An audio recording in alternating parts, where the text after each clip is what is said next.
Hello friends, welcome back to the my new video guys and my YouTube channel guys. Today when we are going to talk about guys, how can we on do not disturb in our oppo phone device. Friends, you want to on guys your phone do not disturb setting. So then how can you on it? So in this video I will show you guys. So before starting video friends, first of all go and subscribe the channel guys, click the bell icon and like the video. So friends, now let's see how can we on guys your phone do not disturb. Friends, we will on our phone setting guys.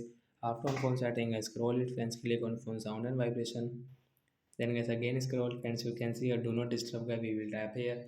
Friends, you want to on, so as you can on from here, and friends you can see your phone will not ring or vibrate except for your alarm and timers.